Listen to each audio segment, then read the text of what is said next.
नमस्कार. महाराष्ट्र योजना कॉर्नरमध्ये आपल्या सर्वांचे स्वागत आहे. आजच्या व्हिडिओच्या माध्यमातून आपण बघणार आहोत की मुख्यमंत्री माझी लाडकी बहीण योजनेची ई-केवायसी कशी करायची, संपूर्ण आपण माहिती आपण आजच्या व्हिडिओमध्ये बघणार आहोत स्टेप बाय स्टेप. चला तर व्हिडिओ बघूया की मुख्यमंत्री लाडकी बहीण योजनेची केवायसी कशी करायची आपण बघणार आहोत आजच्या व्हिडिओमध्ये.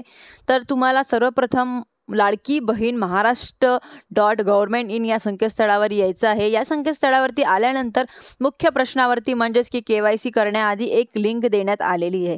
या लिंकवरती क्लिक करायचं. डायरेक्टली लिंक क्लिक केल्यानंतर ही लिंक मी तुम्हाला व्हिडिओच्या डिस्क्रिप्शनमध्ये देणार आहे.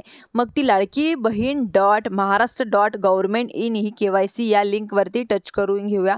या पेजच्या येऊ शकता. पेजवरती आल्यानंतर आपण पाहणार आहोत की यासाठी लाभार्थ्यांचा आधार नंबर विचारण्यात आलेला आहे.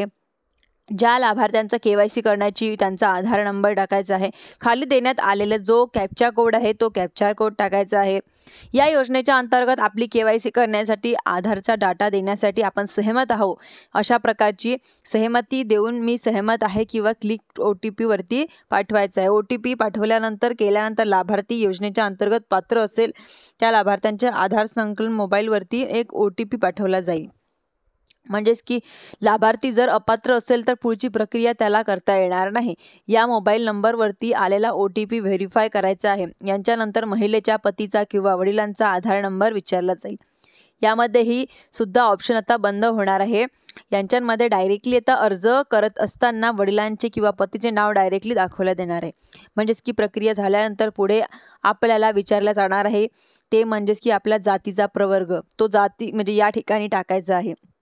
यांच्यामध्ये आपली जी काही कास्ट कॅटेगरी आहे, SC असेल, ST असेल, ओपन, OBC वगैरे जी असेल ती याच्यामध्ये आपल्याला टाकायची आहे, मेन्शन करायची आहे. की मेन्शन केल्यानंतर 2 प्रश्न विचारण्यात येणार आहेत तुम्हाला या ठिकाणी की यांच्यामध्ये पहिला प्रश्न असा आहे की कुटुंबामध्ये जर कोणी सरकारी नोकरी किंवा इतर काही जे राज्य सरकारी केंद्र सरकारचे कर्मचारी आहेत का, कोणी निवृत्ती वेतनधारक आहे का. यांच्यामध्ये जर समजा तुमच्याकडे जर कोणी निवृत्ती वेतन घेत असेल तर नाही करायचे आहे. जर कुटुंबामध्ये सदस्य नियमित कायम कर्मचारी जर कोणी असेल तर निवृत्ती वेतन असेल तर आपल्याला या ठिकाणी होय करायची आहे. तुमच्या घरामध्ये जर कोणी सरकारी कर्मचारी वगैरे नसेल तर या ठिकाणी तुम्हाला होय म्हणून उत्तर द्यायचे आहे. यांच्यानंतर म्हणजेच की माझ्या कुटुंबातील केवळ एक विवाहित आणि एक अविवाहित महिला योजनेचा लाभ घेत आहे. यांच्यामध्ये जर तुम्हाला कुटुंबामध्ये एकापेक्षा जास्त लाभार्थी जर लाभ घेत असतील तर विवाहित म्हणजेच की तुम्हाला या ठिकाणी नाही म्हणून उत्तर द्यायचं आहे.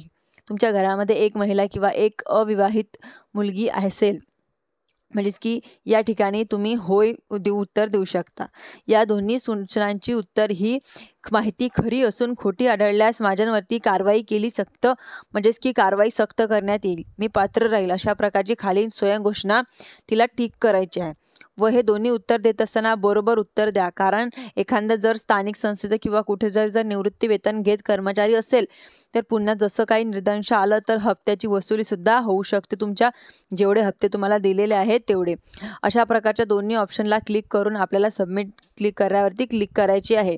केल्यानंतर ही केवायसी सक्सेसफुल झालेली आहे म्हणजेच की आपल्याला तिथे दाखवण्यात येणार आहे. या योजनेच्या अंतर्गत केवायसी पूर्ण झाली तर अतिशय सोप्या अशा पद्धतीने ही केवायसी आपण घरच्या घरी करू शकता.